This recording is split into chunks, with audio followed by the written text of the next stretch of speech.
আসসালামু আলাইকুম। আমার নাম জহির ইসলাম, বাড়ি Juldanga, Pattu, south Salmara, district south Salmara. আমি সুধা ভেন্ডির আবাদ আমি গতবার করছিলাম একাই। আমার এই এলাকার মধ্যে দেখি আরও এবার অনেকগুলো লাগাইছে আর কি, আরও লাগাই আছে। তাতে ফলনও ভালো আছে, ওজনও ঠিক আছে, কালারও ভালো আছে, কিন্তু বেমার টেমারও নাই।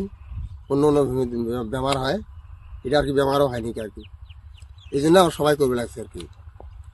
ভেন্ডির আবাদ বহুদিন আগে থেকে করছি আমি, কমসে কম 15-20 বছর আগে থেকে ভেন্ডির আবাদ করি, কিন্তু এর মধ্যে ভেন্ডি আর কি পাইনি আর কি আগে।